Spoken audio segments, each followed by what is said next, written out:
कोटा के टैलेंट को कोटा में रोकना है। मुद्दों पे बच्चों ने पढ़कर हमारा आईआईटी का सफर चालू हुआ। मेरे कराए हुए 4 क्वेश्चन डिक्टो आईआईटी 1991 में आ गए। मुझे लगा कि मेरे सपनों को उड़ान मिल चुकी है। मैंने कहा अब रिजल्ट एलन को चाहिए। मुझे कम से कम 14 से 16 घंटे पढ़ाना पड़ता था। मुझे आज वो दिन याद है, एक बार पढ़ाते पढ़ाते मुझे गले से आवाज़ निकलना बंद हो गया, एकदम आवाज़ रुक गई। इसका असर एलन पे पड़ा। एलन पे रिजल्ट के साथ साथ जो इतना अच्छा भीड़ थी, एकदम आवाज़ बंद हो गई, सन्नाटा छा गया। मुझे आज भी मालूम है कि एक मोमेंट ऐसा आया कि मैं क्लास में पढ़ा रहा था, नीचे से हमारा जो गार्ड था भाग के ऊपर आया, सर कोई 2 जने आए, वो बहुत चिल्ला रहे हैं कि कैसे एडमिशन नहीं दोगे, कैसे नहीं दोगे। एलन चॉइस क्यों बन गया? पहले कोई भी बन सकता है, बस पहले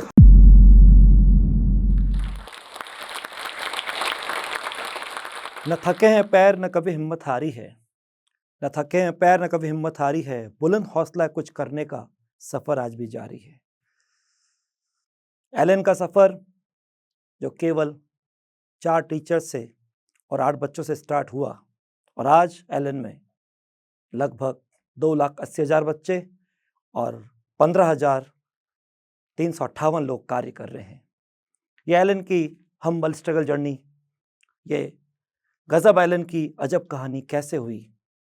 तो आज मैं जोश टॉक के दर्शकों और यूथ को अजब एलन की गजब कहानी बनने तक, एक कोटा के मिन इंडिया की कहानी बनने तक, और एक बचपन में जो बच्चा कभी पढ़ना नहीं चाहता था उसके एक फिजिक्स टीचर की कहानी बनने तक का सफ़र सुनाने आया हूँ। और उन सब के लिए भी खास ये बात है जो आज बड़े बड़े संस्थानों के डायरेक्टर्स हैं, चेयरमैन हैं, कंपनियों के मालिक हैं, उनको ये मालूम पड़ना चाहिए कि एलन की ऐसी क्या खास चीज़ थी जिसने एलन को एक विशेष पहचान दी है। शुरुआत से शुरू करता हूँ। मैं बचपन में जब छोटा, पढ़ाई के हिसाब से खोटा बच्चा था, लेकिन मन बिल्कुल नहीं लगता था। एक बार मेरी पढ़ाई के कारण मेरे बड़े भाई को डांट लग गई। ये बात मुझे यहाँ चुभ गई। बेटा मेरे कारण डांट, अब तो पढ़ना पड़ेगा। कहते हैं जब कोई वजह बड़ी होती है तो चाह ज़बरदस्त हो जाती है। मैंने पढ़ने के लिए ठान लिया। जो 2nd डिवीज़न आया, फिर 3rd डिवीज़न से 2nd डिवीज़न आया, 2nd से 1st डिवीज़न आया, बाद में उसमें सब्जेक्ट में डिस्टिंक्शन लाया, और करते करते 8th में तो क्लास को टॉप कर दिया। पढ़ाई से ऐसी प्रीत हो गई कि उसको अपना मीत बना लिया, और फिर 6th क्लास के बच्चों की ट्यूशन चालू कर दी। हमारे पिताजी का नाम श्री लक्ष्मी नारायण माहेश्वरी, उनके 4 पुत्र, मैं सबसे छोटा ब्रजेश माहेश्वरी। मुझे याद है कि जब मैं 10th क्लास में था, हमारे पिताजी को कैंसर का लास्ट स्टेज चल रहा था। डॉक्टर ने सेवा करने के लिए कह दिया था। मेरे एग्ज़ाम चल रहे थे, फिजिक्स का पेपर ज़बरदस्त फोड़ा था, कुछ नहीं छोड़ा था, नंबर को पूरा जोड़ा था, और मन में इतना एक्साइटमेंट था कि उनको बताने के लिए मैं दौड़ा था। जैसे तैसे मैं हॉस्पिटल पहुंचा, लेकिन तब तक वो मुझे छोड़ के जा चुके थे, उनकी डेथ हो गई थी। मेरी बात मेरे दिल में ही रह गई।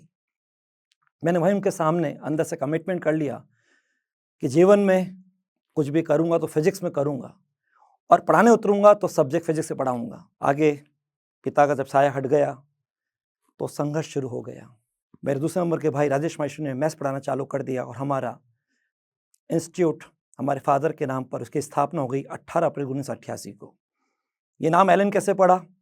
हमारे पिताश्री का नाम श्री लक्ष्मी नारायण माहेश्वरी, शॉर्ट में बोलें तो L.N. माहेश्वरी, एक साथ मिलाकर बोलें, प्रोनाउंस करें तो वर्ड बना एलन, और उसकी स्पेलिंग लिखें तो ALLEN एलन। इससे इसका नोमेनक्लेचर हुआ। शौक के हिसाब से इंस्टीट्यूट पे आ गया, लेकिन देखा वहाँ तो हर सब्जेक्ट के, physics, chemistry, maths, zoology, botany के सब टीचर पढ़ा रहे थे। तो मुद्दा बाहर था, उस पर बैठ गया। सोचा कि जो बच्चे आएंगे उनको जो भी सपोर्ट चाहिएगा वो देंगे।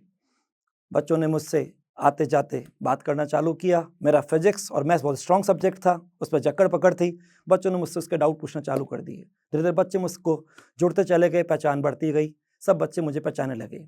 अचानक हमारे में फिजिक्स की फैकल्टी ने छोड़ दिया। अब तो मेरे पे ज़बरदस्त एक जिम्मेदारी आ गई।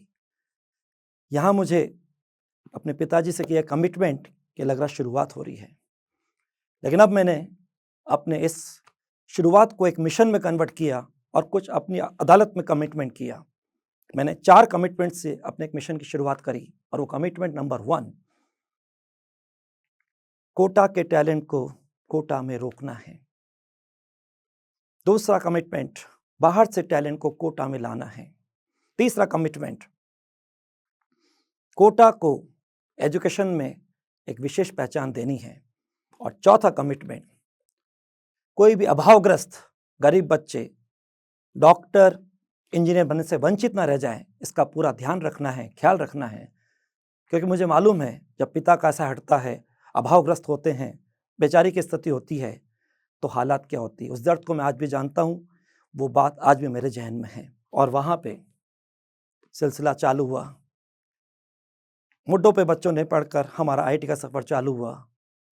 और कहते हॉनेस्टी ऑलवेज रिवार्डेड। खुद अपने ईमानदारी से क्वेश्चन बनाता था बच्चों के लिए, क्वेश्चन के दिल मांगे मोड़ से प्रैक्टिस कराता रहा, सफ़र आगे बढ़ता रहा। और जब आईटी का एग्ज़ाम हुआ तो मेरे कराए हुए 4 क्वेश्चन डिक्टो आईटी 1991 में आ गए।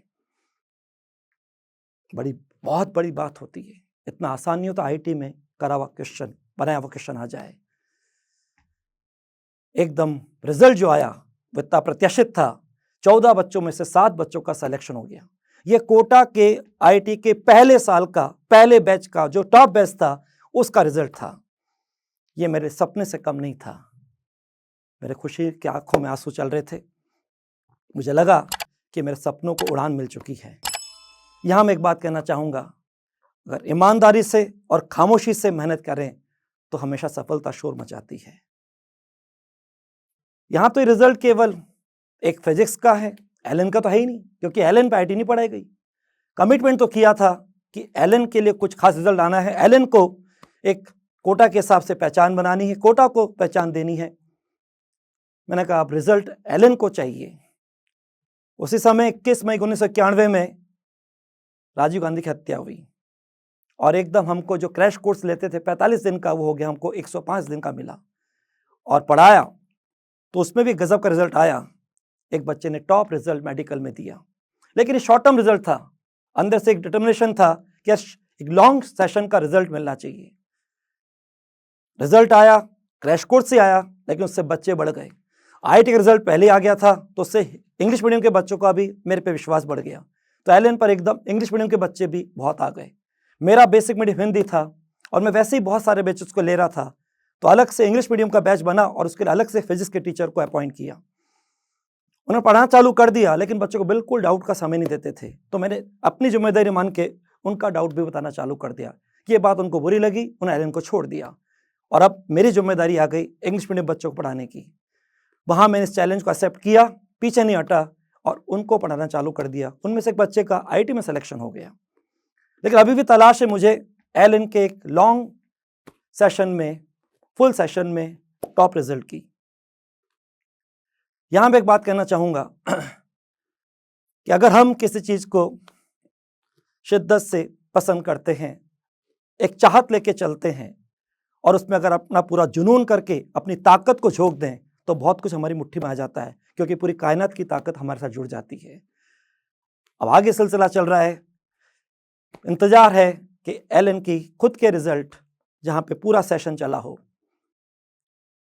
मुझे आज भी याद आ रहा है, अगला एग्जाम इंजीनियरिंग एंट्रेंस का हुआ और उसमें 2 क्वेश्चन फिजिक्स के ऐसे डिसाइड करने वाले थे कि या तो एलन के टॉप 2 रिजल्ट आएंगे, शुरू की टॉप रैंक्स आएंगी, या वो टीचर जिसने बीच में इंग्लिश मीडियम बच्चों को छोड़ के चले गए थे, उनके बच्चों की टॉप रैंक आएगी। मुझसे सेकंड नंबर के भैया ने पूछा, क्या तुम्हें कॉन्फिडेंस, जो तुम आंसर बता रहे हो बिल्कुल सही है? बोले क्या बात करते हो, अगर मेरा खुद पे विश्वास नहीं होगा तो बच्चों का मेरे प्रति विश्वास कैसे पैदा होगा? मुझे पूरा विश्वास है जो मैंने आंसर दिया बिल्कुल ठीक है। दोनों को आंसर मानते हुए, सही मानते हुए रिजल्ट के हिसाब से इंतजार कर रहे थे कि एलन से टॉप होता है कि कहीं और से टॉप होता है। करते करते रिजल्ट का दिन पास आ गया। जिस दिन रिजल्ट आने वाला था, हम पत्रिका कार्यालय पहुंचे, हल्की हल्की बारिश हो रही थी, आज भी वो दिन याद है। और जहाँ अखबार प्रिंट हो रहा था और नीचे गिर रहा था, वहीं जाके हम खड़े हो गए। और जब उस अखबार को मैंने कहा, भैया आप उठाओ। बोले पक्का विचार है? मैंने अब तो करना है दीदार, उठाओ अखबार। उठाया अखबार, देखा दोनों टॉप रैंक्स एलन से प्रोड्यूस हुई। अखबार को फेंका और मुझको आलिंगन करके बोला, ब्रजेश तो बन गया सबका गुरु, हो जा शुरू। अब ये रिजल्ट केवल फिजिक्स के कारण वो 2 रैंक से आया तो ये पक्का कोटा में हो गया कि रिजल्ट फिजिक्स के कारण आ रहा है और जिस इंस्टीट्यूट की फिजिक्स अच्छी होगी वो टॉप पर चलेगा। अब एलन रुकने नहीं वाला था। बच्चों की इतनी भीड़ हो गई कि मेरा सुबह से शाम कैसे निकल जाता मालूम नहीं पड़ता था। मुझे कम से कम 14 से 16 घंटे पढ़ाना पड़ता था। मुझे आज वो दिन याद है, एक बार पढ़ाते पढ़ाते मुझे गले से आवाज़ निकलना बंद हो गया, एकदम आवाज़ रुक गई। उसी मोमेंट पे सारी क्लास के बच्चे रोने लग गए। बहुत ही मार्मिक क्षण था, संवेदनशील मोमेंट था। मुझे अंदर से इतनी खुशी हुई कि बच्चे मुझे कितना प्यार करते हैं, कितना मेरे से जुड़ाव रखते हैं, लगाव रखते हैं। मेरी गजब की ये पूंजी है, ताकत है, यही मेरी दौलत है।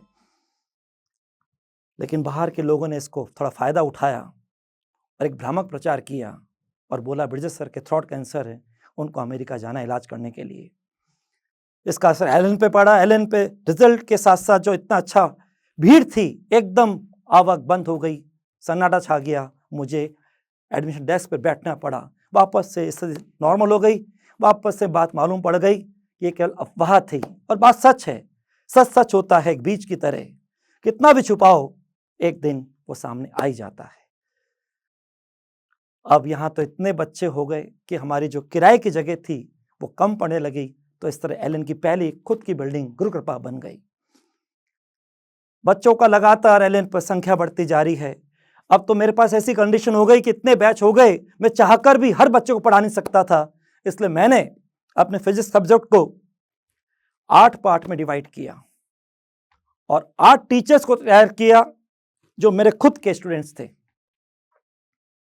यहां एक तरह से मैंने टीम के लिए टीचर बनाना स्टार्ट कर दिया, फैकल्टी डेवलप करना स्टार्ट कर दिया। लेकिन मेरे की इच्छा थी कि हर बच्चे से मुझे लास्ट में जुड़ना है। इसलिए मैंने कोर्स खत्म होने के बाद एक ट्रिक के हिसाब से मेगा क्लासेस लेना चालू कर दिया, क्योंकि अंदर से कमिटमेंट था कि हर बच्चा जो एग्जाम देने जाए तो उसका फिजिक्स में स्माइलिंग फेस होना चाहिए। लगातार एलन के रिजल्ट बढ़ते चले गए, टॉप रिजल्ट बढ़ते चले गए। इतनी ज़्यादा भीड़ हो गई कि अब उनको संभालने के लिए एलन इतना बड़ा हो रहा था कि हमारे 2 शेष भाइयों ने भी एलन को ज्वाइन कर लिया। जब एलन से रिजल्ट आने लगे, कोटा का बच्चा कोटा में रुकने लगा, बाहर से टैलेंट आने लगा और यहाँ तक कि अभावग्रस्त बच्चे, गुदड़ी के लाल, ऐसे बच्चे भी सेलेक्ट होने लगे। और जो बच्चे मेधावी थे और वो सेलेक्ट होकर अच्छे रैंक देने लगे तो मेरे पूरे कमिटमेंट पूरे हो गए, मेरा मिशन पूरा हो गया। तो मेरे परिवार से दबाव आया, अब तो शादी कर लो। एक एलन में खास बात थी, एक तो बच्चों की पेरेंटल एकेडमिक केयरिंग। हम अलग से पूरी एक टीम लेके चलते थे जिन्हें साल भर कोई क्लास नहीं लेनी, केवल बच्चों को डाउट के हिसाब से केयरिंग करना। कोई बच्चे का कुछ भी छूट जाए तो उसको पढ़ाने के लिए, सपोर्टिंग करने के लिए, मैकअप करने के लिए टीम तैयार रखना। और हमेशा डाउट के लिए बच्चा किसी भी समय, मॉर्निंग इवनिंग, कभी भी टीचर से, जो कि नहीं पढ़ाने वाले क्लास में लेकिन सपोर्ट के लिए साथ में बैठने वाले हैं, वो केयरिंग करते थे। और बाकी एलन के अपने कुछ वो खास कारण कि एलन संस्कारों पे कार्य करता है, नैतिक मूल्यों पे कार्य करता है। एलन के अंदर जैसे ही बच्चा क्लास में आता था, आते सबसे पहले प्रार्थना होती थी ताकि उसका चंचल मन निर्मल हो जाए, वो होश में आ जाए, पूरा फोकस हो जाए। और जब निकलता था क्लास से फ्री होकर तो एक ओथ होती थी, प्रतिज्ञा, ताकि पूरा जोश में आ जाए कि करना है तो करना है, लड़ना पड़े तो लड़ना है, गिर गए तो संभलना है, फिर उठ के आगे बढ़ना है, गरजना है, धड़कना है, बरसना है, लेकिन करना है तो करना है, हर हालत में मंजिल को पाके दम लेना है। इस तरह का एनवायरनमेंट होता था जहाँ दोनों का खेल जोश होश के तालमेल से पूरा होता था और बच्चा आराम से एलन के ट्रैक में, संस्कारों के सफर पर चलता हुआ अपनी मंजिल से मेल करता था। ये चीज़ एलन को हटकर अलग बनाती थी। मुझे याद आ रहा है जब एलन में एक बार पैसे के लालच में कुछ टीचर्स ने बच्चों को, बिल्कुल अभी एग्जाम नहीं हुआ है और एकदम छोड़ के चले गए, और एकदम लगा कि लास्ट मोमेंट पर है और बच्चों से उनकी इतनी इंटीमेसी थी कि लगा सारे बच्चों के पीछे चले जाएंगे। उस समय लगभग था कि 6 से 7 हज़ार बच्चे वो खींच के ले जाएंगे। मैं क्लासेस में गया, अलग से बच्चों को असेंबल भी किया, बड़े बड़े हॉल के अंदर खटाखट बच्चों के सेशन लिए और बच्चा का 2 दिन बस केवल एलन पे विश्वास करना और मुझ पे विश्वास करना, तुम्हारे हल्की सी भी आँच नहीं आएगी और अच्छा रिजल्ट प्रोड्यूस करेंगे, तुम देखो बस। बच्चों ने विश्वास किया। 5-6 दिन में जो 6-7 हज़ार बच्चे की बात थी वो केवल 300 बच्चे रह गए और आप ताज्जुब करोगे उसी साल एलन की फर्स्ट रैंक आई। 2010 की बात है ये। पहली बात तो ये। दूसरी एक और बात, एलन सबकी पहली चॉइस बन गई। बच्चा बाहर से केवल फोकस में कोटा एलन के लिए आता था। इतना रश हो गया था कि बाद में फरमाइश से जैक से एडमिशन की बात आ गई थी। क्लासेस लबालब फुल भर रही थी। मुझे आज भी मालूम है कि एक मोमेंट ऐसा आया कि मैं क्लास में पढ़ा रहा था, नीचे से हमारा जो गार्ड था भाग के ऊपर आया, सर कोई 2 जने आए, वो बहुत चिल्ला रहे हैं कि कैसे एडमिशन नहीं दोगे, कैसे नहीं दोगे, बुलाओ उनको। मैं नीचे गया, उनके पास गया, चाकू ऐसे रख दिया, कैसे एडमिशन नहीं दोगे तुम, मेरा बच्चा पढ़ेगा यहीं पढ़ेगा। मैंने ऐसा किया, पहले मेरे साथ ऊपर चलिए, उनको ऊपर ले गया। और जब क्लास में देखा कि बच्चे क्लास के रूम के बाहर बैठे हुए हैं, मैंने आपको दिखाता हूँ मैं कैसे जाऊँगा क्लास में। 20-25 बच्चे बाहर आए, फिर मैं अंदर गया, फिर बच्चे पीछे पीछे आए, बैठे, और मेरी जगह जैसे ये है ऐसे मैं केवल घूम के पढ़ा रहा हूँ। ये हालत थी।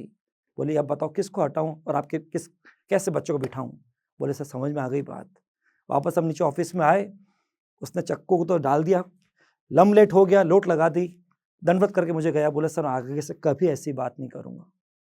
समझ गया कि एलन की वास्तव में ताकत क्या है। धीरे धीरे एलन बढ़ता जा रहा था, बच्चे बढ़ते जा रहे थे, टीम बढ़ती जा रही थी। अब इतना बड़ा एलन सिस्टम हो रहा था, तो एक कॉन्क्रीट, एक बच्चों के लिए टेस्टेड बेनिफिटेड एलन सिस्टम तैयार किया।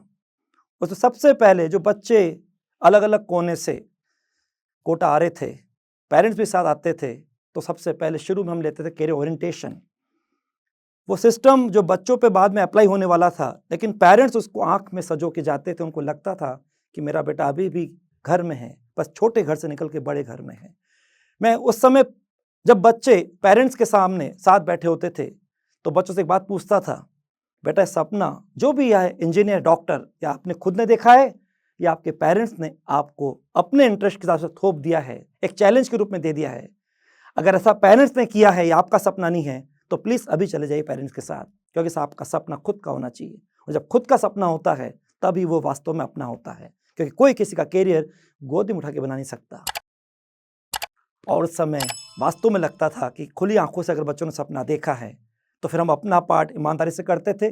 पेरेंट्स को लगता था कि एक ट्रायंगल का खेल है जहाँ पेरेंट्स को बच्चे को मोटिवेट करना है, बच्चे को अपना सब कुछ और बाहर का छोड़ के वाई मेट एलन उसके साथ से फोकस होकर डिवोशन, डेडिकेशन से हर सेक्रीफाइस करके अपने बेस्ट एफर्ट्स करने हैं। और एलन सिस्टम का काम था बच्चों का राउंड द क्लॉक हर तरह से पूरा ध्यान रखना है। और उस सफ़र को लेके जब एलन का सिस्टम बढ़ा और कुछ बातें भी आई, हमने इसमें यूनिफॉर्म कंसेप्ट को डेवलप किया, हमने इसमें फीडबैक सिस्टम को डेवलप किया। बड़ा अलग तरीका है। अगर बच्चों के हाथ में जो टीचर पढ़ा रहे हैं उनके मार्क्स हैं तो सोचिए कितनी गजब की बात होगी। हर टीचर ईमानदारी से बच्चों को पढ़ाएगा।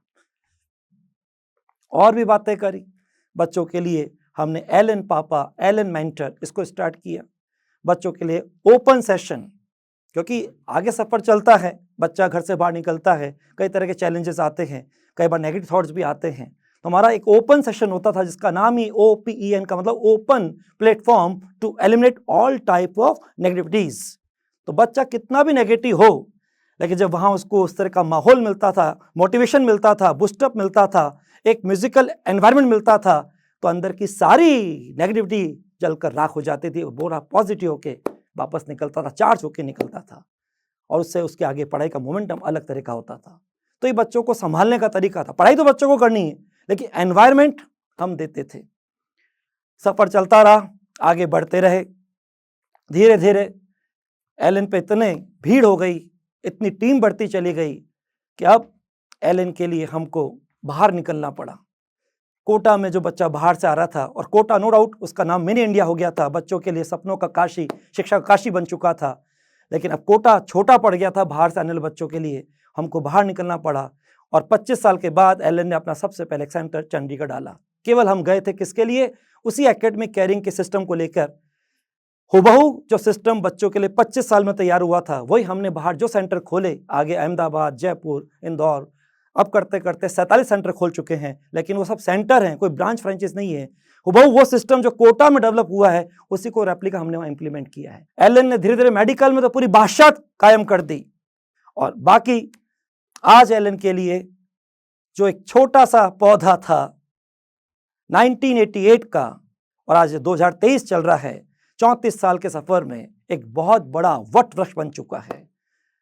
और कई तरह के धीरे धीरे कोर्सेस जो एलन ने अपने भारत में यहाँ पे रिजल्ट के झंडे गाड़े हैं, अब वो कोर्सेस ओवरसीज में भी स्टार्ट हो चुके हैं। एलन धीरे धीरे कोटा के साथ साथ अब भारत के साथ साथ फैलते फैलते विश्व पटल पे अपनी पहचान बनाता जा रहा है। मुझे आज भी याद है जब रिजल्ट हमारे आते थे, बड़ा ताजुब होता था, क्या केवल एलन और कोई है ही नहीं रिजल्ट। ये तारीफ अपने आप नहीं करनी चाहिए, लेकिन एलन चॉइस क्यों बन गया? पहले कोई भी बन सकता है, बस पहले हर को अपना बना लो, हर को मान के चलो, हर में कुछ यूनिकनेस है।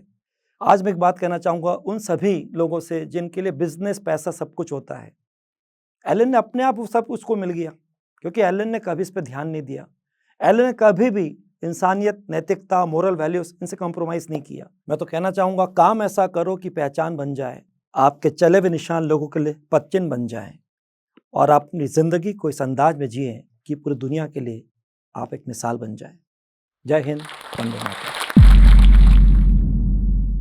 अगर आप इस टॉक के एंड तक पहुंच चुके हैं तो मैं आपको जोश टॉक्स का एक दूसरा रूप भी दिखाना चाहता हूं, जिससे मैं काफ़ी देर से जुड़ा हुआ हूं और मुझे बहुत बहुत ज़्यादा पसंद है कि वो क्या कर रहे हैं। जोश टॉक्स ने एक नया ऐप लॉन्च किया है जिसका नाम है जोश स्किल्स। अब वो नया नहीं रहा, काफ़ी टाइम से है, लाखों लोग उसको अब यूज़ करते हैं। और जोश स्किल्स पे आप अपनी ज़िंदगी के लिए कोर्सेज ढूंढ सकते हैं। वो कोर्स नहीं जो आपको physics, chemistry, commerce, business studies पढ़ाएंगे, वो कोर्सेज जो आपकी जिंदगी में आपको कैसे जीना चाहिए वो सिखाएंगे। मैंने खुद जो स्किल्स पे बहुत सारे कोर्सेज बनाए हैं, पब्लिक स्पीकिंग पे, इमोशनल क्राइसिस कैसे हैंडल किया जाए, अपनी पर्सनालिटी कैसे डेवलप की जाए। हर एक कोर्स में डेली क्विजेज हैं, एक्सरसाइजेज हैं, एक बहुत ही खूबसूरत कम्युनिटी है जो आपको सपोर्ट करेगी, आपको इनकरेज करेगी। आज ही डाउनलोड करें जोश स्किल्स का ऐप और उनके कोर्सेज एक्सप्लोर करके अपनी जिंदगी को आगे बढ़ाएं।